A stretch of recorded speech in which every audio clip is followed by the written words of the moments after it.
We are here with multi-instrumentalist and vocalist Kishi Bashi, founder of Jupiter One and member of Montreal. How's it going, man? Pretty good. We just played Jimmy Fallon last week. That was pretty fun. And I'm back in Athens rehearsing again for our big tour. Oh yeah, you guys are getting ready to go on tour. Are you pretty stoked for that?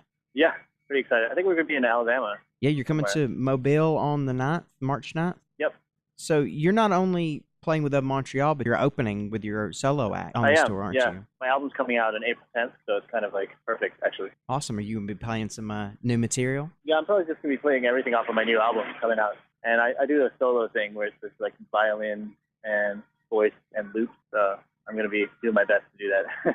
Have you ever pulled double duty on a tour before? I have. It's actually this is pretty cool because there's a band in between me. Mm-hmm. I've done direct support where that's like you play and then you got to be in the other next band. That's pretty tough. Yeah. But I like this where it's like I do my thing and I can actually go to the lobby and talk to people and then I change. It's actually pretty fun. Cool. I can handle this. Well, your last album, Room for Dream, came out in May 2011, and you got your new one, which is coming out in April, you say? Yep. That was an EP. Which, if you're listening right now, you can find that Room for Dream on iTunes. Yep. So how is the new album going to differ from Room for Dream? Well, there's 2 tracks off of Room for Dream that are on the new album, Mhm. remixed.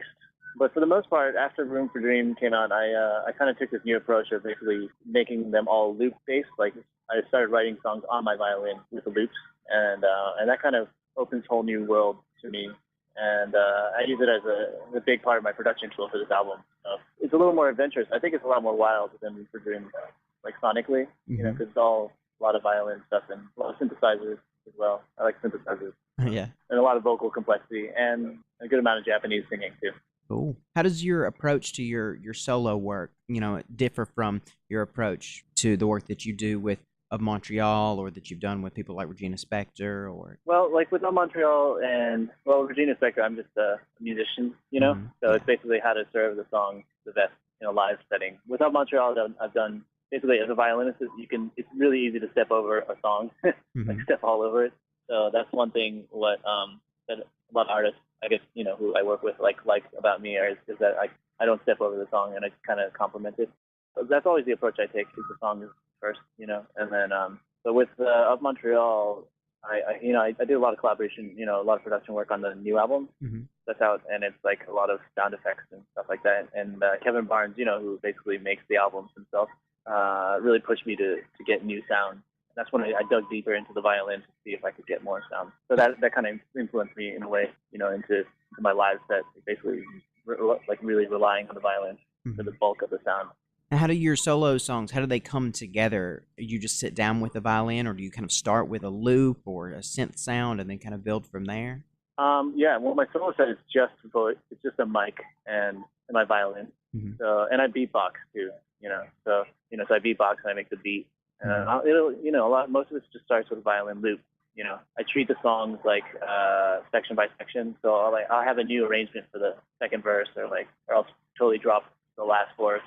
Right. I take a new approach because it would just be boring to just try and recreate it, Mhm. the way the album is, or it would be impossible to recreate it on the way it sounds like it on the album. So I just take a whole new approach. It's pretty entertaining. How much of the live show is just spontaneous, kind of experimentation, or do you have an approach that you're specifically going for before every show? I definitely practice. Oh, I practice the songs because I do multi-layered loops, so it's like I end up creating like large orchestrations. Mhm. So a lot of those are pre-composed, but there's a good amount of improvisation because I like to do it and it's fun, and I think people like to see it. That keeps it different, every night. Is that how, whenever you have a new composition, do you take it out and start laying things down, in a live setting, or do you like to sit down in front of a computer and record and have it recorded first? Well, with my Kishi Bashi stuff now, I really base it off of my violin stuff. So I just kind of improvise off of like loops. I really like this loop thing because you can do like double speed stuff and make really beautiful chimey stuff. And then kind of like, because as Jupiter One, I'd always written songs on guitar Mhm. or keyboard or piano or something, and that was cool. But I guess with this new thing, it's like, I don't know, they sound unique and they inspire me like in a new way.